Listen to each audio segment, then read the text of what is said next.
We have Dr. Elliot Datcher with us today, who's a board-certified internist and also trained at a number of places, including Harvard. Really did some wonderful work that went beyond his training, where he pioneered some inclusion in his practice of meditation, yoga, imagery, biofeedback. It's really about self-healing and self-regulation. He's the author of a couple of books. His latest, one of his latest is Integral Medicine, The Path of Flourishing. And today we're going to talk a little bit about meditation and how we get into that meditative state and what it means. We all hear about meditation and about quieting the mind and getting focused and being in the moment so that we don't think about doing things or think at all. Right. So what do you look at meditation as a tool for? Well, I mean, the point I want to get across here is that there is a great distinction between meditation as it's taught in the West as a relaxation technique, as another form of therapy, as a upper-class Valium, so to say, and meditation as a path of inquiry, self-understanding, and a method by which we return to the center of our being to discover the essence of the truth in our life, the essence of the beauty of existence, and the goodness of heart.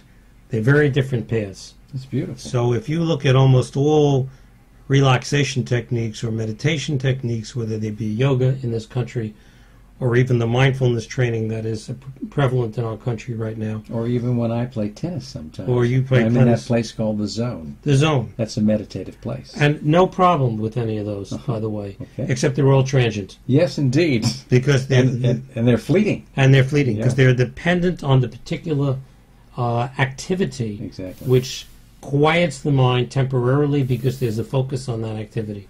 And so you go back, it's life as normal. You get into a really tough situation, you can't do anything about it. You can't go out and have a tennis game in the middle of your death. No, right. So to say. Right, I can image it, though. Meditation is a much more profound technique, as developed not only in the East, but in the West, and it has to do with self-education, with self-knowledge, with learning about the self so one can dispel the misunderstandings, the unawareness, the confusion that leads to lives that are lived with a great deal of emotional affliction. Those things that we learn in our everyday culture. That's correct. That we're trained to do rather than to be in that meditative place.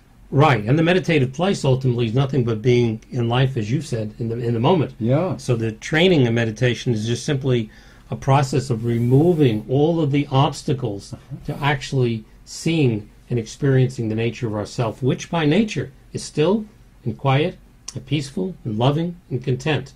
So this is the process of meditation. It's not only during the meditative session, it's learning how to integrate it in daily life, how to listen to somebody mindfully and meditatively is how to listen without at the same time formulating a response, interpreting, judging, I don't like, I like. So you're not listening to them, you're listening to yourself. It's about noticing, maybe. Being present. Yes. Or bringing yourself back to the activity of the moments, whether it's walking or washing dishes or tying your shoes. This also is a process of meditation. But meditation has two aspects to it. First, quieting the mind, and then second, investigating the nature of the mind, the nature of the obstacles there to sustain quietness, discovering the center of our being, learning to sit there in a stable way so we can be in the world in which there's a calm inside, even when there's complexity outside. So this is the process of meditation. It's not a relaxation technique that you have to do 3 times a week like yoga, or you get addicted. See, most of the things that give us this peace and contentment, whether they're athletics, whether it's sex, whether it's money, whether it's consumerism. The moment you go in to buy something and you buy it, a person who has a consumer issue, the moment you buy it, there is this release, this relaxation. Exactly. Doesn't last very long. You got to buy more. Is some of what you're talking about the difference between duality and unity, where we're looking at connecting with the universal source? When we get in that deep meditative state, we're not thinking of ourselves as separate from but part of. Is that part of what you're talking about? Well, when we come home to the center of our being, with that beingness, we are, in fact, in that universal experience. Everything is interconnected. We experience a oneness and a wholeness. And, of course, we have to stabilize that over time.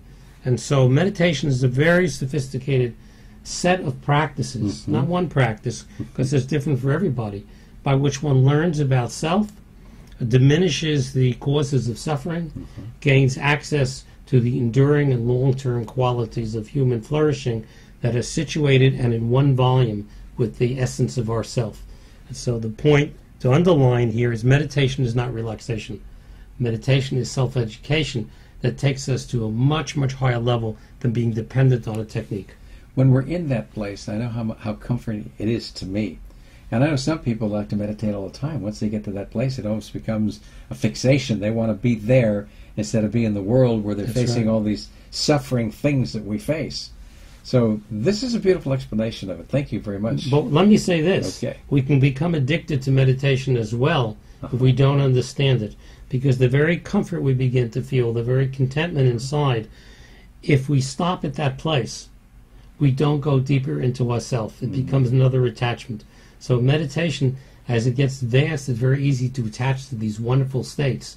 If you do that, you're in the same place all over again, because there's a place deeper to go, where there is at the center of one's being a natural ease and beauty which you can't get to unless you go through all these stages. And this is why it requires a guide who knows something more than this is the way you breathe or this is the way you sit, but really in their own life has understood the nature of what this process of meditation or retreat or prayer or incubation or any of these processes can in a sophisticated way take us to. So the underlying thing is don't look for relaxation, because there's much deeper you can go. Indeed. Thank you very much. More than welcome. Great presentation on what meditation should be about. Thank you.